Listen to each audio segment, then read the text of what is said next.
Alors le thème de cette vidéo, de cette capsule vidéo, va être donc équation différentielle.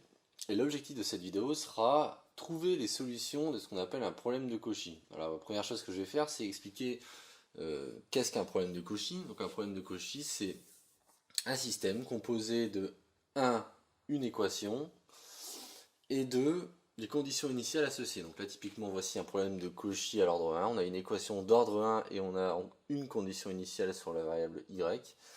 Et voici un problème de Cauchy d'ordre 2, on a une équation d'ordre 2 plus deux conditions initiales associées à y et à sa dérivée. Puisqu'on est à l'ordre 2, on demande deux conditions initiales. Donc ça c'est un problème de Cauchy à l'ordre 2. Donc l'objectif finalement c'est de trouver la solution, parce qu'on va voir qu'il en existe une unique pour un problème de Cauchy donné avec le bon nombre de conditions initiales,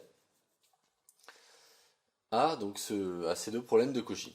Donc la première chose à faire, c'est, alors on va donner une dénomination à chacune de ces équations. À chaque fois, il s'agit d'équations homogènes, c'est-à-dire sans second membre. Donc du coup, on va les noter EH1 et EH2, les deux équations homogènes. Donc ces deux équations homogènes seront résolues dans cette case-là. Et on va noter S. Donc S1 et S2. Les deux 6 problèmes de Cauchy en fait. Donc équation homogène plus condition initiale. Ils seront résolus dans ces cases-là. Donc il faut savoir que ce qu'on va faire ici ne demande pas d'avoir nécessairement une équation homogène. On pourrait très bien avoir des équations avec second membre. Simplement ici, on a choisi des équations homogènes afin que les calculs ne soient pas trop lourds, ne soient pas très très longs, quoi. Alors donc la première chose à faire dans ce genre de situation, c'est de commencer par résoudre les équations sans les conditions initiales. C'est-à-dire finalement, ça revient à faire ce qui est proposé dans une autre vidéo, qui est savoir résoudre une équation d'ordre 1 homogène et savoir résoudre une équation d'ordre 2 à coefficient constant homogène. Donc ça fait partie de deux autres vidéos. Donc ce qu'on va faire ici, on va se concentrer plus précisément sur la résolution avec les conditions initiales. Donc là je vais simplement me contenter de rappeler les solutions de l'équation EH1 lorsqu'on a une équation de ce type-là homogène. On a des solutions qui sont de la forme y qui a x associe, donc une certaine constante fois exponentielle de moins la primitive de cosinus de 2x, c'est-à-dire sinus de 2x sur 2, pour ce qui se balade, qui est une constante qui se balade dans R. Donc il y a une infinité de solutions associées à chacun des c possible. Par exemple, exponentielle de moins sinus de 2x sur 2 en est une, 2 fois exponentielle de moins sinus de 2x sur 2 en est une autre, 3 fois exponentielle de moins sinus sur 2x sur 2 en est encore une autre. Il y en a une infinité, autant de c que possible. Alors ça, voir la vidéo associée pour comprendre d'où vient cette expression. Pour ce qui est de l'équation EH2, donc l'équation différentielle ici, sans les conditions initiales ici, les solutions sont de la forme y, qui a donc x va associer une certaine constante C1 exponentielle de x plus une certaine constante C2 x exponentielle de x. Donc pareil, se référer à la vidéo associée pour comprendre d'où viennent ces solutions. C1 et C2 étant deux constantes réelles fixées par ailleurs. Donc on peut les choisir comme on veut, on aura autant de solutions, on a une infinité de solutions avec 2 degrés de liberté qui portent sur C1 et sur C2. 2 degrés de liberté pour l'ordre 2, 1 degré de liberté pour l'ordre 1.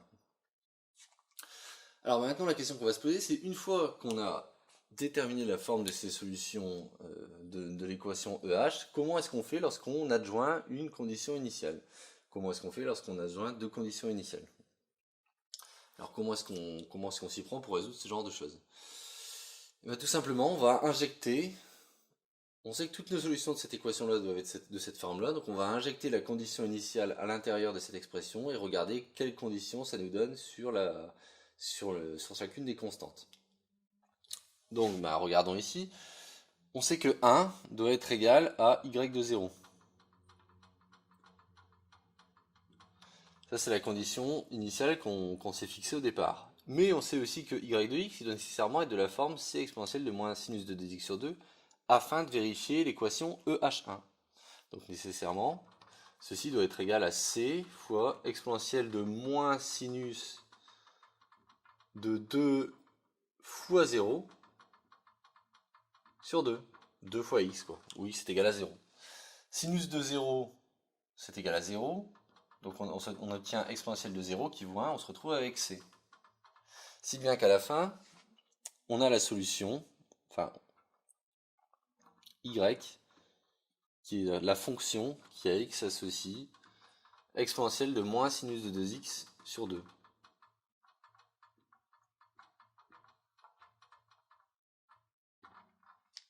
Donc voici notre solution. On remarque qu'il y en a une unique, puisqu'il n'y a plus rien à fixer, tout est fixé ici. La constante c, qui était propre donc, à l'équation homogène, a été fixée par le choix de la condition initiale. Donc quand on munit une équation différentielle d'ordre 1 avec une condition initiale d'ordre 1, bah, ça nous donne une unique solution, alors qu'on en avait une infinité lorsqu'il n'y avait pas la condition initiale. Regardons maintenant la partie, l'équation, le problème de Cauchy d'ordre 2, et essayons de faire quelque chose de similaire. Il y a une difficulté supplémentaire qui est que il y a une condition initiale sur la dérivée. Donc on connaît la forme de y telle qu'elle satisfasse cette équation-là. Maintenant, il faut être capable d'évaluer y' en 0, donc il va falloir d'abord calculer y' de t, y' de x. Donc du coup ici, on va calculer y' de x. Y' de x, c'est la dérivée de cette expression-là, donc c'est c1 exponentielle de x, plus, là on a une dérivée produit, c'est-à-dire on a c2 facteur de u', donc 1 fois v, donc exponentielle de x, plus u, x, fois v', v' c'est la dérivée d'exponentielle de x, c'est-à-dire elle-même, exponentielle de x.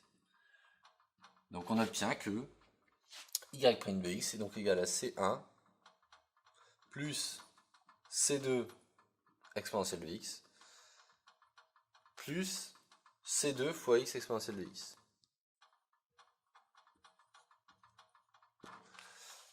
Voilà, donc maintenant on a y qui est connu, avec c1 et c2 qui sont deux paramètres qui peuvent être choisis n'importe comment, y' qui est connu, avec pareil ces deux mêmes paramètres c1 et c2 qui peuvent être choisis n'importe comment, et on sait maintenant qu'on souhaite intégrer ces deux conditions initiales-là à la solution. Donc allons-y, faisons le même genre de raisonnement, c'est-à-dire que 1 doit être égal à y de 0, d'un côté, et de l'autre côté, on est censé avoir 0 égale à y' de 0. Donc en fait, au lieu d'avoir une seule équation, on a un système d'équations. Alors maintenant, allons-y, remplaçons y0 par sa valeur. y0, c'est c1 fois exponentielle de 0, c'est-à-dire c1 fois 1, donc c'est 1 tout court. Et lorsqu'on remplace par 0 ici, on se retrouve avec 0 fois quelque chose, donc ça donne 0. Donc c1 est déterminé déjà. Y' de 0, on va faire le même genre de choses. Donc si on remplace ici x par 0, ce terme-là, il va partir.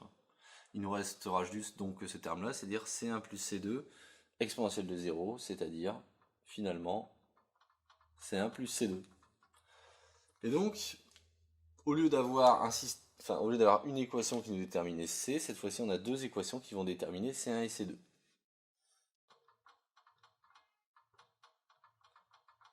Donc notez bien que ça appuie encore plus le fait qu'on ait besoin de deux conditions pour déterminer finalement une unique solution à un problème de Cauchy donné. Donc il faut qu'il y ait deux conditions, sinon il n'y aurait qu'une seule des deux constantes qu'on pourrait fixer et on n'aurait pas une unique solution. Donc ce système en C1 et C2 on peut le résoudre. Comme on sait que C1 est égal à 1, on va pouvoir remplacer C1 par 1 ici et obtenir donc que C2 doit être égal à moins 1. Et si C2 est égal à moins 1, ça signifie que Y, c'est la fonction qui à X va associer, donc C1 est égal à 1, donc exponentielle de X, C2 est égal à moins 1, donc moins X exponentielle de X. C'est-à-dire on peut le réécrire en 1 moins X fois exponentielle de X.